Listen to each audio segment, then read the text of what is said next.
Yeah, I'll fix it.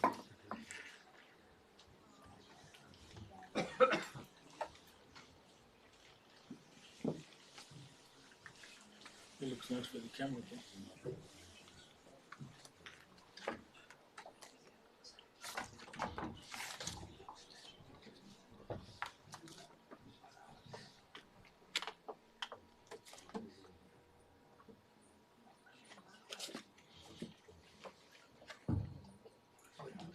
You have to pull this out a little bit. Grab this. Okay. Good.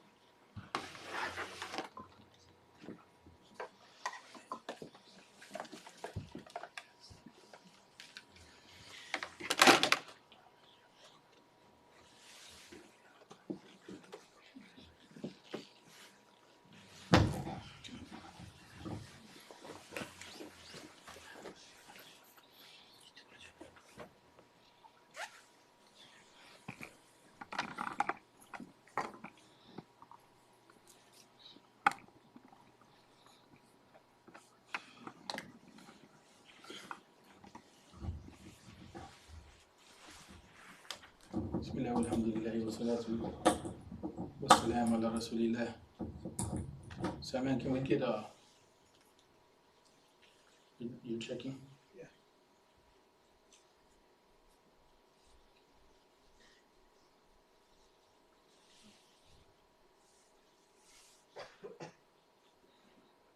I wanted to bring up an issue and brief really fast.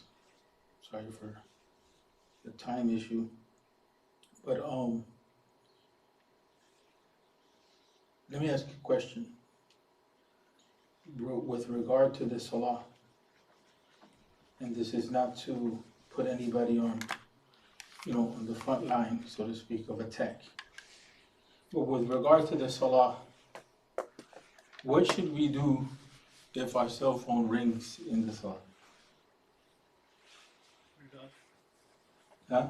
Turn it off. Turn it off. There was some of I read a fatwa one time of one of our beloved muftis, and I say that in a kind of a, not disrespectful way, but they were focusing on the issue of the formality of the salah. Well, if you go to take your phone, then you may make a mess. You may make more of a problem. That type of thing. If you try to shut it off while you're still in salah, it adds movement to the salah. 1,000 different reasons why. But the problem with the issue is that there's no, we have in the fiqh of Islam, if you have to go to the bathroom, you shouldn't hold that natural urge. Why? Because it takes you out of the objective of the salah. So if we're in the salah and the phone rings once, and then it rings twice, and then the second time that it rings, we're like in a club, all of us might as well just start dancing type of approach. It takes away from the purpose of why we're in the salah. One of the mashaykh, he's a big scholar of Al-Azhar al-Sharif, Shaykh Osama Abdul Adim, and he's a person of knowledge and ibadah. One time, one of the brothers was in the salah, he left the cell phone on, and that happened. And he had the habit of making a very prolonged salah. So when it finished, he grabbed the phone, and everybody knew he was mad. He said, whose phone was it? He took the phone, threw it. And he said, why? Because we expect you to know the adab for the salah. Right? And so that always stayed with me from the angle that, we were actually in the salah, and outside the neighbors, they had loud music on. The Sheikh didn't say anything at all. This was in Cairo, Egypt, not too far from where Imam Shafi'i rahmatullahi alayhi is buried in his masjid. And so it always left an impression that, a person of insight with so much knowledge of deen and practice of deen had that approach. When the people outside, the music is on, he's not really making too much a big deal. But he's expecting for the people in the jama'ah, in the salah, then they should have some sort of understanding. So the problem that happens is that there's some fatwa, that's why I mentioned that, it says let it be littering. But that doesn't work because you're disturbing everybody around you, and it's become such a habit that the phone has overpowered our situation. So it's better to try to shut it off if you know how to handle your phone. Some of us are, I can be on my phone to understand without looking at it, because it's become an extension of me. And there's people that are better than me in that. So they're able to control their phone without looking at this. If not, just remove yourself quietly, shut it off. Have regard for the rest of the Jama'ah. If we don't have that type of approach, it's a problem. It's a big issue. Last time we met, we still had some work to do, which we didn't do, with the issue of, we talked about the Quran, and we kind of talked about some ideas with regard to the Quran. We talked about the issue of, for instance, the issue of context. May Allah put barakah in the family who donated this. So this is like kind of a concept outline to kind of renew or review. So the Quran, it came in the context, and we mentioned that it came in the cave of Hira. When the Prophet ﷺ was in the cave of Hira. And that's when we begin to see the reality of prophethood begin to manifest itself from the angle that Allah Ta'ala is beginning to reveal to the Prophet Muhammad ﷺ knowledge. Right? And so here in Surah Al-Alaq or Surah Al-Iqra, the first conversation really is about the human being. Right? And so we see that the Quran is coming to teach us about Iman, and that Iman is not only about who Allah is, but who we are ourselves. And that's what we are going to see in Surah Al-Alaq. And so, for instance, then we have this whole thing about action. And the reason why I mentioned this here is because a lot of times we talk about Iman almost like philosophy. And then sometimes it's the issue of feeling good. From the angle of it elevating, you feel like you're close to Allah. And we have the example where the companions, when they left away from the Prophet Muhammad ﷺ, their Iman was high. And then their Iman was low. When they were with the Prophet, their Iman was high. So sometimes we've become like that. If we're like, for instance, in the masjid, our Iman is high. If we, for instance, if we were in a study, our Iman is high. Then when we're in dunya, then what happens? All of a sudden we begin to struggle. This issue here of the action, that's why one of the qualities of the believer, of us as believers, as human beings that believe in Allah Ta'ala, is the issue of mujahidan li nafsi. Right? The issue of jihad, in this case, is a person that has that ability to work with themselves. Right? And we know that the hadith that relates to the issue of the greater jihad is the jihad of the self, that is weak. But there's some truth to that. But it's a quality of the believer. There's no possibility of us engaging in any action period, even waking up for work, without some sort of struggle. Some of us that are older, our bodies, it takes a little bit of time to, wake up, so to speak. And so there has to be some struggle that you have with yourself. This here is about making this Quran come back to the context. In other words, taking the revelation and implementing it in our lives so that it is in the real world it applies. That's not an easy reality. Right? So even if we look over here, when revelation is coming to the Prophet Muhammad ﷺ, or for instance, when the Quran applies to us, either way, we have to speak to the context, to life. We can't escape it. And so, for instance, this issue of the human being, this is extremely important. Because this is the battleground right now. Before, the battleground was redefining Iman. And some of us have kept that concept, where Iman becomes like philosophy. At the end of the day, there has to be some action on the deen. And we gave that example that the action on the deen, it just can't be the issues of the arkan of Islam. We gave the example of Muslims engaging in economic transactions and oppressing each other. Right? That's problematic. That's it. And then the ramifications that has. So this human being here, on a lot of levels, is being redefined. The Quran gives us an understanding of the human being. And Maulana Maududi, in the introduction to the Tafhim, the four concepts, if you look at even the preface or the foreword, it talks about this whole issue of the Khalifa or the vicegerent, that the human being is the Khalifa, the vicegerent, the one who carries that responsibility of wahi in the dunya. And we're responsible for our action, the way that we treat ourselves, each other, the world, the way that we act toward the unseen. We're responsible. And so, but that's not possible, right? Unless we have an understanding of who the human being is. It's not possible to get to this level of action without having this knowledge, believing in it, and then we can act upon it. But these are the tools or the means, right, by which the human being comes to know. Reason, through the life of our hearts. Children, actually, recently someone was telling me my niece tells me, she said that my niece told me, do you want the yellow one? And the sister says, I never told her what I was thinking. I was thinking, which scarf am I going to take, which hijab to put on? And so the niece is a child with a fitra salima, sound nature, tells her, are you looking for the yellow one? She already knew how to read her and everything, and she tapped in. So, the heart is deep from the angle of, it's not anything mysterious and this and that.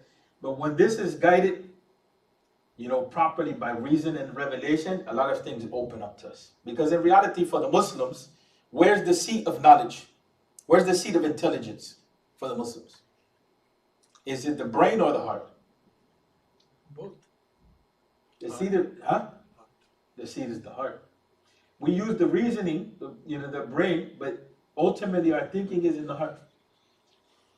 Now, that doesn't preclude, it doesn't, say, like when you say both. Like for instance, the Greeks had that idea.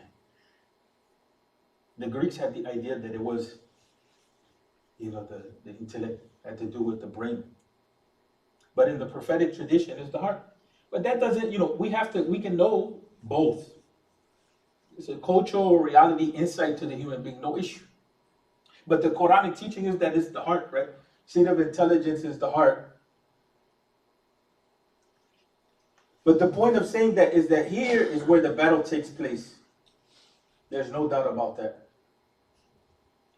And so that human being, all of these are points of entry of knowledge. The body ultimately is the vehicle of where we are. We're not 100% our bodies, but at the same time, you can't separate it out. We are our bodies and not our bodies at the same time. We're a little more than that at this level of existence. So we need these things in order to engage at this level. Action. So the point of saying that is that, we have to understand where knowledge is coming from. Right? That's kind of the general concept outline.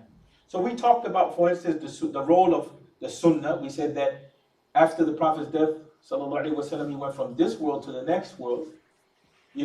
That the knowledge that he gave us, the knowledge of prophethood, aside from the Quran, is the Sunnah. And it explains the Quran.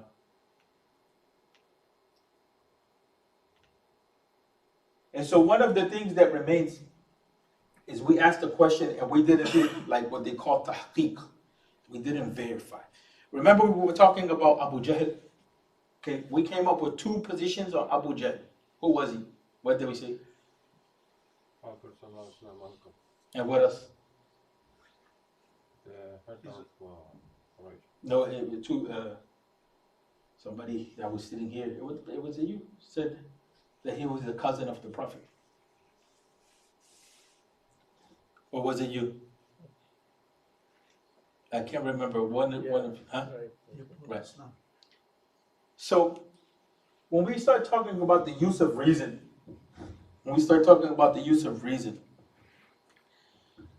use of reason is extremely important. when it comes to authenticity of Quran, the use of reason doesn't go into that because there's no doubt about its authenticity for us as Muslims. There's no difference of opinion on that period. But when it comes to understanding, we have to have principles of reasoning, and that comes in Islamic scholarship, and the Arabic language. But when it comes to the Sunnah, some hadiths sometimes are what? Strong. Some of them are okay. Some of them are weak. The issue of reason comes in with principles, of course. It's not just what I think. We have to have scientific method. But also with the issues of the stories, more so. Because here, when we talk about hadith, when it comes to interpret the Quran in stories, sometimes, like for instance, we find there's a lot of hadith that are used that may not be at the highest level in the books of tafsir. Not only that, after the tabi'in, or about the time of the tabi'in, they began to weaken on their method. The Sahaba, when it came to the sayings, the Israeliyat, we call them sayings of the people of the book, they were very strict. Radiallahu anhu. They had a criteria. And the tabi'in, they didn't have that same level of stringency that the Sahaba had. Remember that in the time of the Sahaba, the Quran, radiallahu anhu ajmain, the Quran, they gave it a lot of focus and they separated it from the teaching of the Sunnah. There was that process of education that was taking place. It doesn't mean that the Sunnah was, some people misinterpret that we have a hadith or a saying that says don't write anything but the Quran. They misinterpret that to think that the Sunnah was not written in the time of the Prophet Muhammad sallallahu alaihi wasallam. It began to be written at that time. It was the issue that certain people had the ability, certain people didn't. Just like, for instance, certain people have the ability to use the latest technology and some people don't. Some people before had the ability to use computers and some people were still on typewriters. Some people before were using the pen and the other people knew how to use the typewriter. Some people didn't know how to use the pen. And, that's a technology issue, the issue of writing. So with the stories, like for instance, that issue, one of the problematic issues is that the story of Abu Jahl, you find that in the general literature, there's not enough of a tahqiq, of verification.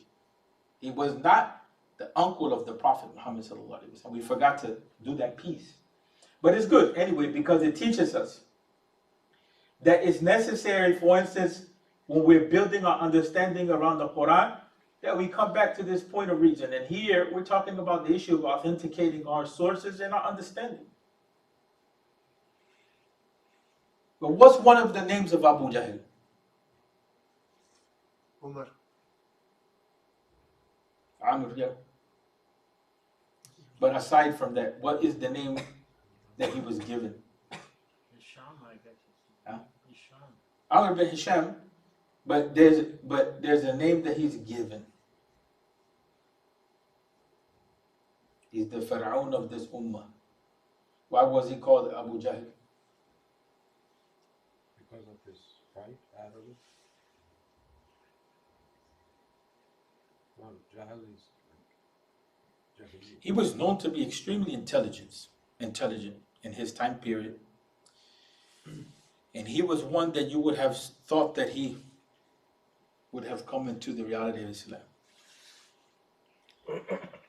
And he had that kind of label of being a wise person. So because of the approach that he took, it was named Abu Jahl, the father of ignorance. Huh? Betrayer. Huh? He's always betraying. Yeah, that's another issue. The issue of who was he betraying the most? The Prophet. Aside from the Prophet. The clan. Quraysh clan. Actually that's an important point. That some of the Western scholars have brought that out. They try to say that there was another level at his interaction with the Muslims. He felt his tribe should be on top. But the reality is that he aimed at the Muslims that were supposedly weak, not just the Prophet.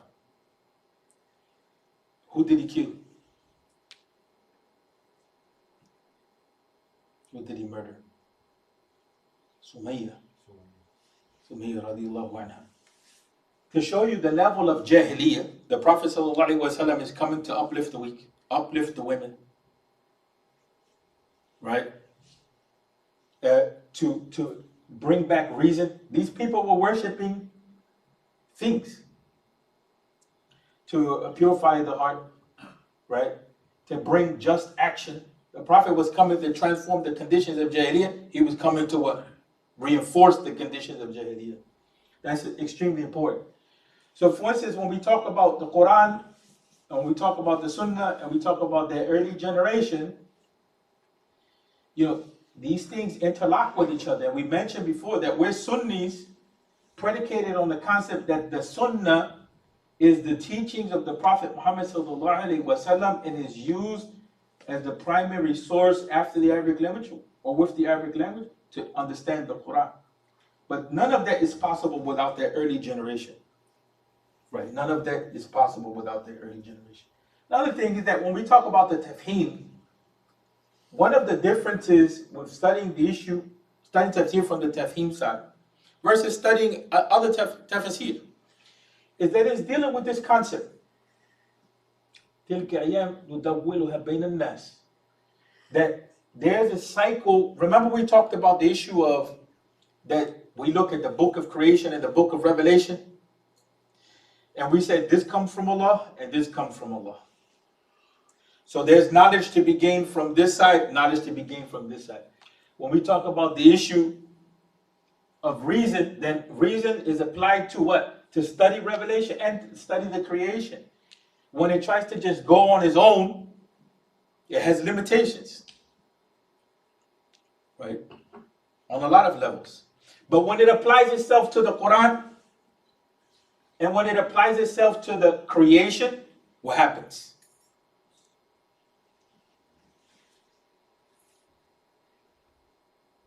If I sit here in this room and I'm thinking and reflecting, what's the difference between that and, for instance, if I'm outside in the world, thinking and reflecting, applying myself to issues, to problems, maybe to the study of plants, right?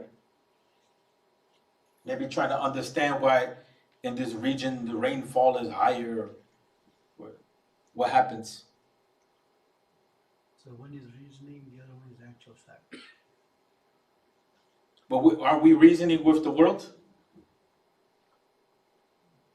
Like this. I'm trying to rationalize. Yeah, this is a little philosophical. Pure reason by itself has its place. But reason, when it's applied to the world, it allows us to, remember we talked about who we are. We're vicegerents. When reason is applied to the world, we're the ILF of Allah wa ta'ala on the earth. Both males and females. When we apply reason to the dunya, then now for instance, if before, in some tribes on the earth, the issue of reason, their understanding, for instance, is that, okay, well now we're being punished for the over excessive rainfall. The God of rain doesn't like us, right? Or we have to make sure that the rats, they survive, and we have to give them sacrifice, or the cows. The Muslim comes and says, cow, mashallah, need to, Bismillah, Allahu Akbar, feed the whole village. People are hungry. The other group comes and says, no, this is something sacred, divine. We'll kill you instead. So the issue of how we reason on the world, it will create different realities for us. But this cycle of rise and decline, that's what, is built into the reality of the world. No one can have civilization without end. Every civilization has its rise and its fall. And Allah Ta'ala, like the sun moves, Allah Ta'ala will let that rise and fall on everyone. But that's why, the issue of the decline, how to get out of this is extremely important. But that's what the Tafhim does. The Tafhim is trying to say, hold on a second, people. Something happened in the Ummah. And what happened in the Ummah is that there's a serious decline. After the Mughal Empire, especially because he's writing out of that context, civilization declined, boom. Shah Waliullah rahmatullahi alayhi had the same type of concern. So Maulana Maududi comes in that type of tradition, except he's more, more practical. So now we have to organize ummah. Now we have to try to build that our concept of iman, it can't be limited to just, for instance, remembering Allah wa ta'ala and the greatness of Allah. There's nothing wrong with that. But if remembering the greatness of Allah wa ta'ala, Allah is the one that created the universe. Imagine the universe. Imagine the black holes, the stars, the planets. Imagine the oceans, right? Imagine you go into the ocean, there's animals that you haven't seen. When you start, there's a difference between the imagination and when you bring the science to it and you see the reality, and if you have iman, you stay subhanallah, right? That's one level of thinking about the greatness of Allah wa ta'ala. But now, if we stay at that level and we're stuck, so then what do we do now with the fact that the ocean is full of plastic in some places? What do we do that there's drought in some places? Over there, like in Uzbekistan, Turkestan, because of the way that the Russians employed reason at one time in the Soviet Union, a whole lake disappeared over fertilization being used, chemical fertilization, right? So, again, the issue of the human being and understanding your place in the world, if you don't understand how to keep that balance, right, we become destructive. I had this reflection earlier. The angels ask Allah Ta'ala that question. Will you create a human being? Will you create something that will cause corruption, right, and shed blood on the earth? If we look at the ayah literally, it's just talking about what? Corruption and shedding blood. If we go deeper into the reflection of the ayah, corruption has to come from what? Certain practices, certain relationships. We talk about shedding blood. That goes from anywhere of the violence you see in Chicago to what you see in Yemen, or right now was in Kashmir. Human being has that potential, or you have the potential to be like that early generation, community of justice. So that's the issue that comes up, the cycle of rising and decline. So the reflection is like kind of bringing us close to try to understand how does the Quran apply to our lives and our situations. The issue of context is one thing to have knowledge of the Quran in detail and so on and so forth, but we're always going to be left with this whole question: how do we apply all that at the end of the day? If there's no action to the deen part, and this is not easy, that's why I said one of the qualities of the believers is mujahidin li nafsi. Mujahidin li nafsihi, right? That quality comes up, that this is a struggle here, serious struggle, right, to bring about the qualities of the iman into our life. That's not after Jahiliyyah, and we live in conditions that are like Jahiliyyah. This is very serious, how to bring that into our life. That's not, it's not an issue of making us feel good. That's why we say, iman, we can say, I'll tell everybody right now, everybody close your eyes. Everybody close your eyes, serious. Close your eyes. It's an exercise. Close your eyes right now. Breathe in. Keep the breath in. Let it out slow.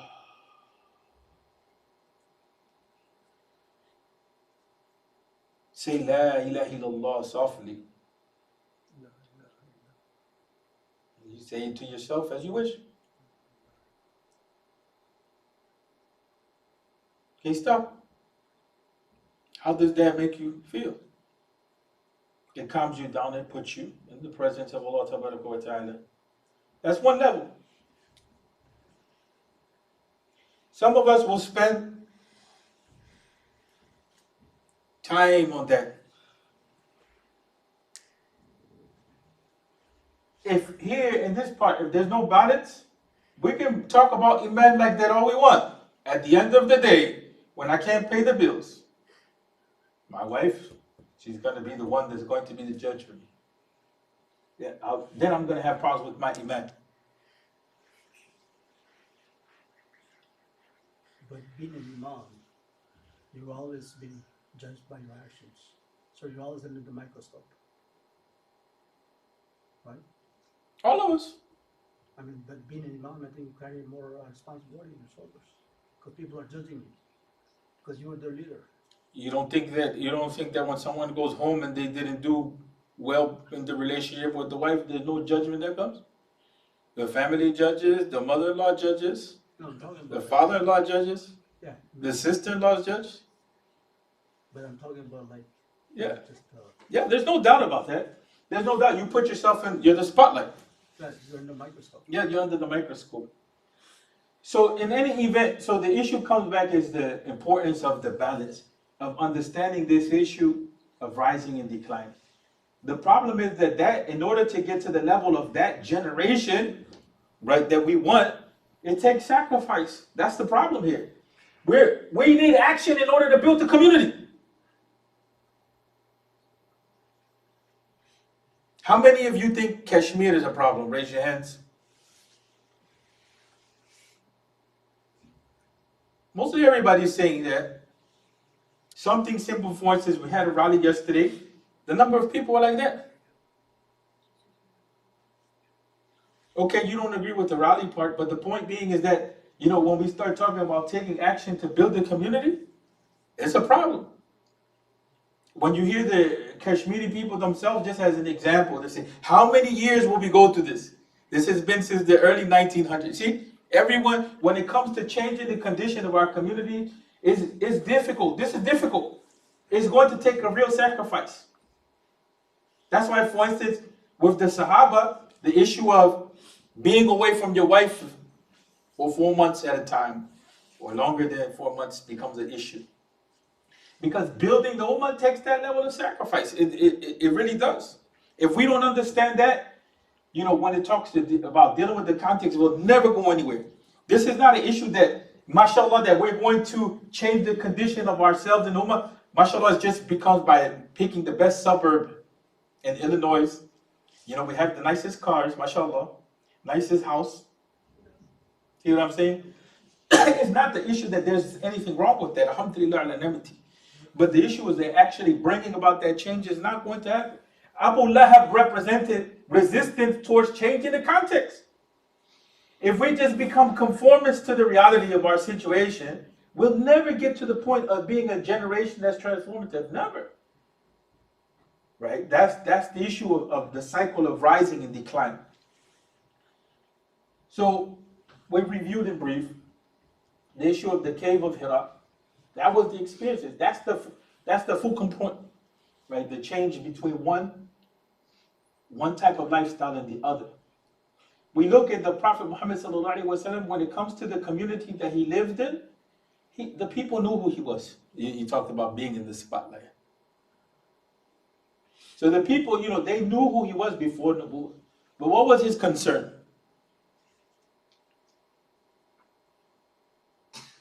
What was the concern of the Prophet Muhammad? What was the concern when he was in the cave of Hira? We mentioned that before.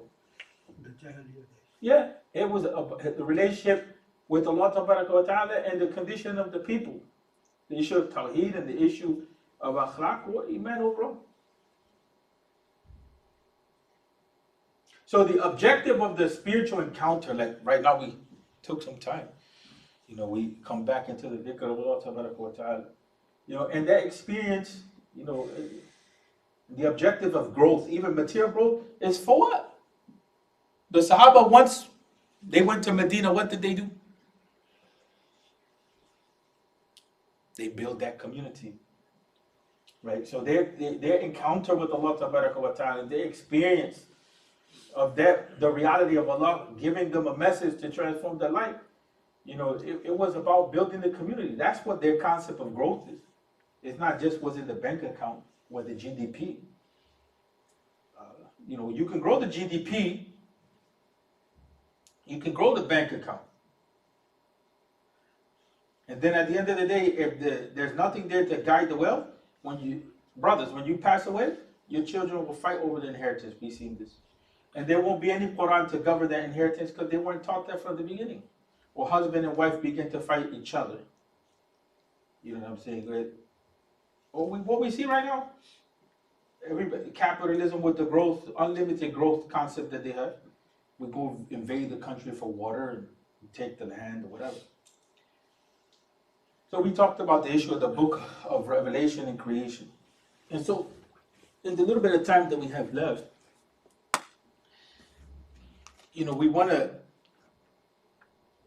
read from the Tafhim. And so Allah Tabaraka wa Ta'ala, and what's translated, we'll take it for the sake of time. In the translation, we'll take that rather than just read both. Is telling us, is commanding us initially to recite. And we mentioned that recitation that we have, it has to be, reciting the Quran is a knowledge of ourselves, the creation, the universe, and what Allah wants from us. That the two remain, right?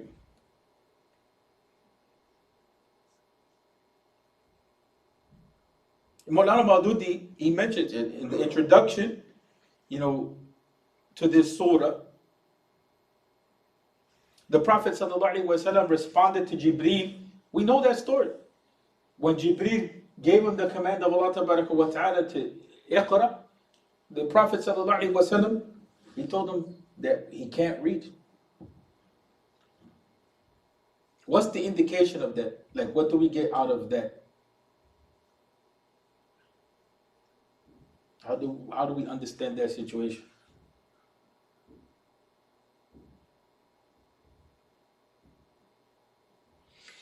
Maulana Maududi, he says, in this case, he told him that, but who Allah wasn't necessarily introduced to him. But the Prophet ﷺ was directed to recite.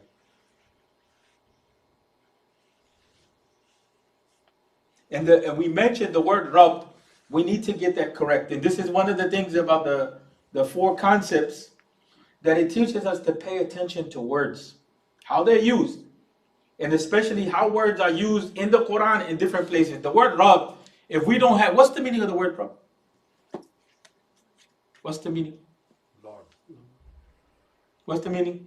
One person says, Lord, what's the meaning? The one who's in control. We have a definition now. We have a name, we have a definition. Anything else? Any takers? It's no right or wrong. There's no punishment here. The Lord who takes care of you, in your provision and all the needs that you have, He takes care of. That's true. But one of the detriments with the colonial empire is this issue of language. Where the Muslims in the past, did they have some familiarity with the Arabic language? Yes or no? Who were the greatest servants to the Arabic language? From what you know of Islamic history? Anybody? Actually, some of the greatest servants to the Arabic language were the Persians, non-Arabs. And Imam al-Ghazali, rahmatullahi alayhi, he wrote in Arabic and he wrote in Persian. Islam doesn't come to destroy your culture, so to speak. Right? And there was a time, for instance, where Persian was pretty dominant in the subcontinent, and Arabic was dominant. People understood the Arabic language, they understood Persian, right? And they understood their own languages, whatever tribal language that was, prior to Urdu. This issue is heavy, because if you come, I live across the border, you speak Urdu, I don't, and you try to force me to speak your language, is there a problem? In today's time, let's talk reality. Some of the ulama in the past, they refused to speak English, especially in the subcontinent. Why? Resistance. No, you don't speak your language. Actually, we had this problem here in the US. In some masajid, they would only speak Arabic. And some of the brothers, when you tell them, bro, in dawah, you can't function like that. You cannot function like that. You have no desire at all to speak. Because the people, in other words, the point being is that they don't want to be forced to change. And they're trying to hold on. But Islam teaches us the issue of language is not an issue so much. right? The issue of language is not an issue so much from the angle of if there's no oppression in it. Learning languages is awesome. But the issue of Rabb dominates over the word Lord. There's no doubt about that. Because the word Lord comes from, English comes from the colonial empire. But the word Rabb, like you were saying, it brings in the idea that Allah created us, but takes care of us. The way, for instance, when we talk about the issue of tarbiyah, it's like you're grooming and you're forming. The person is the best example is like the farmer. The farmer comes in and makes sure the seeds are protected and taken care of. Now, what's the difference with that in Aqidah when you come and you read in the name of your Rabb? Then it's just Lord. What type of feeling do you have?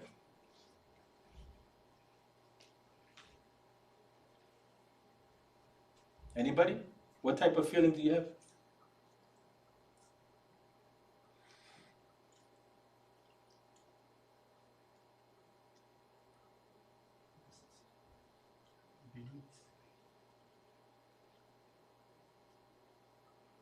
Believe in the unseen. Believe in themselves. Huh? Higher power. Believe in Believe the in unseen. the higher power. Okay, no, but I'm saying feeling. You guys are smart. You're on the intellect level, while I'm on the feeling level. How do you feel? Establish a Feel in terms connection. of what? Yeah, in terms of, for instance, here, scary moment. Read. Where did this come from? The word Rabb is understood. The Prophet ﷺ is not, he understands the language. But in that encounter with the unseen, frightening, Frightened. right? The issue comes from the angle of, for instance, when we look at the concern. The concern is everything is breaking down around me. I need to take a break. We talked about that before. The issue of we all need that. All of us need that. And brothers really need to focus on that when it comes to their wives. They need a break from everything. Brothers need a break. Wives need to understand that. Children need a break. That everybody needs that time to renew. But that encounter is like a transformation point. It's a space of transformation. But Rabb, when it comes in, is hopeful, is joyful. We have someone to take care of us. We're not alone in this. See? That's the encounter, and we want to end with that note. That's the encounter that Allah Ta'ala is telling us, read, and then after telling us to read, introduces who Allah is. Right. That Allah is Rabb. Not first is, I'm the one that's the judge in the Lord. That's not the type of approach. The Rabb. Right? The one who created and sustains and maintains. Right? The one who has you. In other words, that when we talk about the book of creation, right? Allah sustains the creation. What about us? And that's where we can, once we get that correct, then it's easier to start having, tawheed in mind. Death becomes a reality. Death is hard. I was talking to a brother that was telling me he had a liver issue and he was going to die. The impact that it had on his mom. This older lady's, watch her child die. That death is a reality. But, with that, then he was telling me, because I told him, sometimes you worry about the condition, the condition like this concern that you worry about your children, you worry about yourself, you worry about your parents. And he was saying, look, with that experience, part of the creation issue, death, I came to realize Allah has me. That's different than me philosophizing about it. When you're in that experience, you're about to experience that you're about to die. You understand that? You're about to die. If you can't get the liver, you're going to die. That's when the reality of Iman is really tested. And he had that, where he realized Allah had his, was taking care of him. That's the term Rabb. That's the beginning of our journey. Right? Any comments or any questions or anything like that Did the before? Prophet view that Jibril alayhi salam was an angel? No, he didn't know. He didn't That's know. why he was frightened? Yeah, the reality, he didn't, he even, who reassured him? There's a deep lesson in this reality. His wife reassured him. There's lessons in that. From the angle of dynamics between men and women. His wife was the one that reassured him. His wife actually took, who did it? What did his wife do? Remember we talked about this issue? His wife took him to her family. Her family. That's where he started, the encounter with Warqa. So he was not frightened as so much because he was told to read, but he was frightened because of the The whole situation. The whole situation. It took time to figure out what's going on. That was not clear. Right? That was not clear. But she supported the da'wah, even through that, and after that, she was the support of the da'wah. The support and the unfolding of the da'wah came from a woman. That's the bottom line. You know, without that support early on, you know, that's crucial. If we were to take this cause and effect without thinking of Allah Tabaraka wa Ta'ala's role, you don't know. He was a man that his wife supported him, even economically. There was opportunity that was created. And then, you know, from there afterwards, even when it came to his maturing and coming to understanding what was going on with Allah Tabaraka wa Ta'ala's divine intervention, you know, she was a support. That's one of the causes of what? Amr al-Huzn, the year of sorrow. The support for the da'wah. His wife died, his uncle died. And his uncle was not Muslim. I know that there's some opinions that say maybe it's possibly he died in the state of sin. Inshallah. So a lot of people, they come in and say, no, he didn't die. He's in the hellfire. But I don't want to get into that type of stuff. But his, you know, a non-Muslim supported him and a woman supported the da'wah. Isn't there a ayah that was revealed at the time of the death of Abu Talib that the Prophet should not be asking blessing not for be asking for blessing. It comes like, for instance, in the context of Ibrahim and all of that type of stuff. There's some hadith that indicate that to that reality, to the reality of his state. But still, the issue, I don't like to go to the issue of the unseen because the jazm is not 100% clear. That he's in the fire, will he remain in the fire for an eternity? Allahu a'lam yani. We know that Iman is the key. We know that. But what is with Allah is with Allah. What is in the power of Allah is in the power of Allah. We just leave it at that. It's an issue that we don't have to, because there's adab in this issue. The issue of adab, the issue of respect. This is the Prophet's family. This is the Prophet's family. Sallallahu Alaihi Wasallam.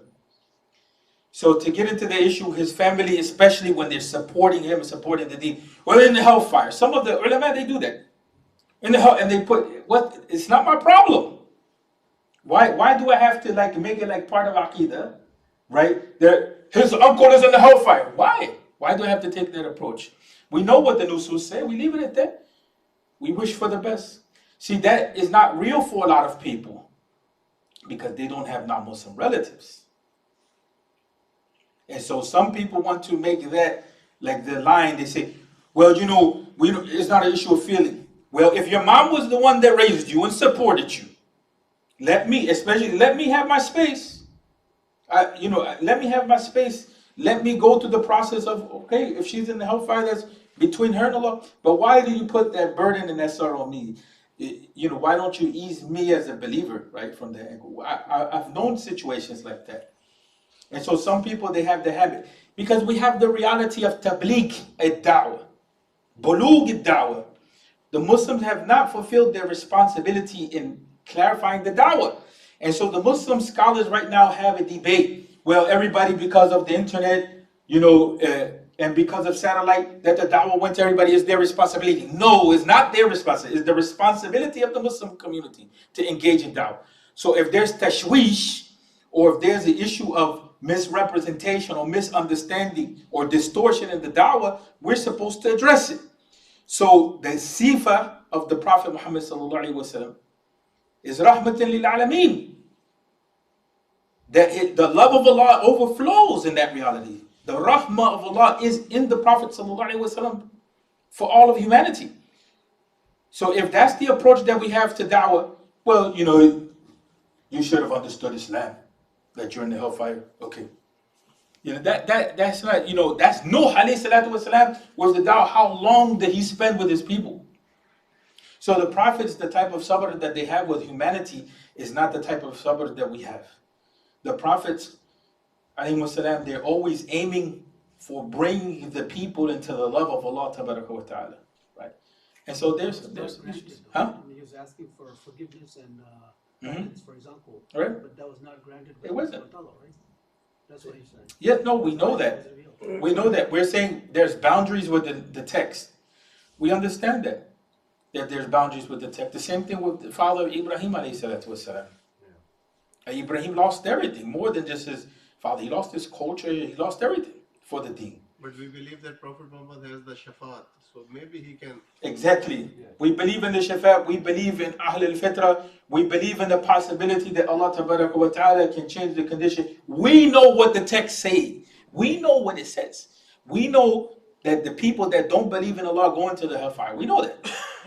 But what happens after that? That's it. Allahu alam, in the knowledge of Allah. Is there's no benefit to go into it. No, but If we're but what Allah is saying is, I'm in control, not you. That's what he's saying, right? In that ayah. in what sense? I mean, Allah subhanahu wa ta'ala is saying that that's me to decide. Yes. Not the Prophet. Yes, and it's not us who decides. Because we have a judgmental type of mentality that is running in the Muslim community. This is what's causing, for instance, Yawm al-Jum'ah, because we believe this group is a kafir, then another group comes in and they kill people in the masjid. Right? That type of approach is not a good approach. We should have the approach, we know what the text say, we know what are the boundaries, but again, we hope the good for people. We make dua for them. One of the mashaykh, he was saying, we should always have the intention, to serve humanity. I don't want to keep you guys longer than that, but that's the issue. Like, we have to look at these things. In the case of the Prophet's uncle, there's boundaries because we have texts, right? But there is some debate among some of the scholars, right, about what is the case. But we leave it at that. But for humanity in general, Why should there be a debate when Allah subhanahu wa ta'ala has already revealed because the ayah based upon the it? debates come when issues are not 100% clear. Because we never take one. When we talked about the issue of methodology Talk about before, Quran and Sunnah, right? yeah, So- yes, but sometimes some of the ayat can open up to multiple meanings, right? So are we applying ijtihad there? In what case? In this case? I mean, are we saying like, okay, we use a rationale to prove Well, a point? you can't build a case off of one ayah. And so the issue becomes that, for instance, if there's the issue of takhfif, will the person remain in the hellfire forever? Even with that issue, majority say the hellfire is forever, majority of the scholars. But people like Ibn Taymiyyah, they say, Allah Tabaraka wa Ta'ala will discontinue the hellfire at a certain point. Those are issues of speculation, right? But that's not my concern about getting in details in Aqidah. My concern is more our attitude towards humanity. That's my concern. What is the attitude that we have towards humanity, towards each other, towards the creation? Is it one of compassion, one of love? Is it one that we want the best for them, or is it their issue? The Sahaba, and I want to end on this note, that Sahaba, did they feel with yaqeen? Yaqeen meaning there's no doubt that they were going into Jannah? No. Didn't they at times feel as though they maybe were from the munafiqeen? They were scared, even though some of them were clearly promised Jannah. Did they have that certainty, or they worked in the dunya to try to get to that point to Allah Tabaraka wa Ta'ala, right? But nowadays we have an attitude where we're thinking, unfortunately in Islam, there's no idea of being saved like in Christianity. Once you become a Christian, the idea is there that Jesus saves you and your deed, forget it. And there's no idea of we're the chosen people in Islam because we can be replaced, right? So we're dependent, that early generation, we're dependent upon the mercy of Allah to get into Jannah. You can give $1 million, you can do this, you can do that. You don't buy a law. You don't control law. We don't do that. Right? So the only thing that I'm saying here, I'm not saying that we override the text. No. We have to respect the text, but some things are not always clear, so we don't have to go into those issues because لا طائل تحت, as they say. What's the benefit, or هل ينبني عليه عمل? Is there a deed that's going to come out of that? Can we gain action? What's the benefit of that discussion for us? If we the only benefit that we can get out of that is how should we treat humanity? That's the only thing. Right? From that angle, how should we treat humanity? That's about it.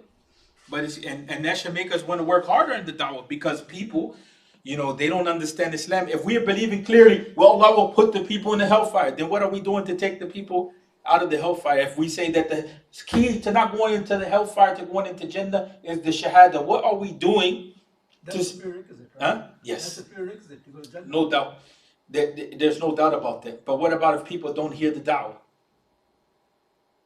But that's, in Abu Talib's case, he never took Shahada. So he was actually in those Jahiliyyah days. Although he was good to the Prophet, but he never took the Shahada. So that's where I think people make the argument. Like maybe he probably. There's no doubt. They bring there's text. No doubt there's texts that support the idea of the hellfire and that there's no hope. But there's also the idea of that. Look at what he did for the deen. This is also part of our ikhlas, the part of half of our religion, ikhlas, that we should treat people and especially the relatives of Prophet ﷺ Yes. with ikhlas. Yes. With respect. There's knowledge, like you're bringing out. There's knowledge issues. Like yes, the texts have these boundaries. There's this knowledge is indicated. This is clear. This is open to understanding. And there's the issue of adab. On a side note about Abu Lahab, who's Abu Lahab is declared with clarity. With clarity. There's a whole surah devoted to that openly, clearly. That's the issue with that. Allah's wrath was on. Huh? They say like Allah's wrath. he's the cursed one, right? Yeah, He never supported. Yeah, but in respect to the family, he was also part of a family. So Yeah, he was part of the family, but he was the opposition. He was openly, like even with Abu Jahl, they were openly against the deen. That's open kufr. We can't put Abu Talib on the same scale. He was a hypocrite. Who? Abu Lahab. Abu Lahab. Yeah, yeah, but we can, yeah. So Abu Talib, we can't put on the same scale. He was a kafir. Kafir, yeah. would Abu Lahab be regarded as a hypocrite or a kafir? Those in that point, the two come together, Yeah. right? A hypocrite is the one who is also on the Muslim side and also on the kufr side, right? When they are with the Muslims, they say that we believe in Muslims, and then when they go outside, By definition, yes, you're right. But from the angle of, for instance, this is my family, this is the showing the issue of like, we're relatives, this, that. There's nothing there from that angle. we're just trying to understand from the context of. No, from terminology, Yeah. you're right. From terminological perspective, you're right in that regard. Okay. Quran gives us the general formula that if you do this, follow this, you will get the heaven. But Otherwise, he you will was be never punished. trusted. One of the criteria of hypocrite. There's 4 criteria as a hypocrite. One is like, when the amana is given to you, you never pay it back, right? And then you're a liar, which Abu Jahl, I think, was a liar. He would say something in front of No, I understand what you mean, but he's talking about the issue of technicality, technical terms, and how they're used. I understood. That's why when you were saying, I understood what you meant by that. That he wasn't one that was like from the issue of you can trust or this or that. I understood that side. That's why I said both. In this case, the issue of kufr and that matches. But he's right. Technically speaking, in the labels of aqidah and so on and so forth, no. The hypocrite or the munafiq is the one that manifests Islam outside but doesn't believe on the inside. But he never had that. No, he wasn't. No, he did. He didn't manifest belief in that regard. No. Right. But he was But what- openly on kufr. But Hazrat Abu Talib will go to heaven, inshallah. Why? Because if the Prophet Muhammad will get the permission for shafa, so he will be the first person. That's my belief. That he will be the first person that he will give him shafa. We hope. We hope. Yes. Yes, we hope. We can't rely on that shafa. We hope in that That's why regard. Quran says always struggle, always, But that's why I said This is why I was mentioning that there's, that position exists among some of the scholars. And there's a side to that. In fact, But the brother brought a good point about Yeah. it, because what he's saying is they're both uncles, they're both his family. So when you have contrary, when you have somebody who was actually nice to the Prophet, when he was actually. But he wasn't nice. He supported Islam. He was not. That's the difference. He supported Islam. He supported the deen. The issue that he had was taking that that final jump of openly declaring the deen. But everybody knew it was clear that he was supporting, and that's the important thing, is that you see those scales. You see, because Abu Jahl was from a distant relative, and then the same thing, you look at Abu Lahab, the way that he approached the things. So you see how it is that opposition comes in the da'wah. isn't this one of his statements, when the last statement is, I am on the gene of Abu Muttalib, when he was passing away? Abu Talib. I think I've gone through a hadith from Sahih. Well, if you find it next time, bring it up. But one thing we need to do too here, because I try to be open and not shut people down. But one thing we need to do is make sure that, because especially when we're recording, is one thing we understand each other, but we have to make sure that we are precise in our terminology. Right? And that's one of the things that in these sessions is we clarify our knowledge. Right? It's not just the issue of dictating, we're also clarifying our knowledge. That's important. Right? In that process. I have a quick question. It's not relating to that. We go to the DMV and they ask a question about the organ donations and all this stuff. So Yeah. it's halal. We can do it here, or it's not. Most of the people say it's not halal.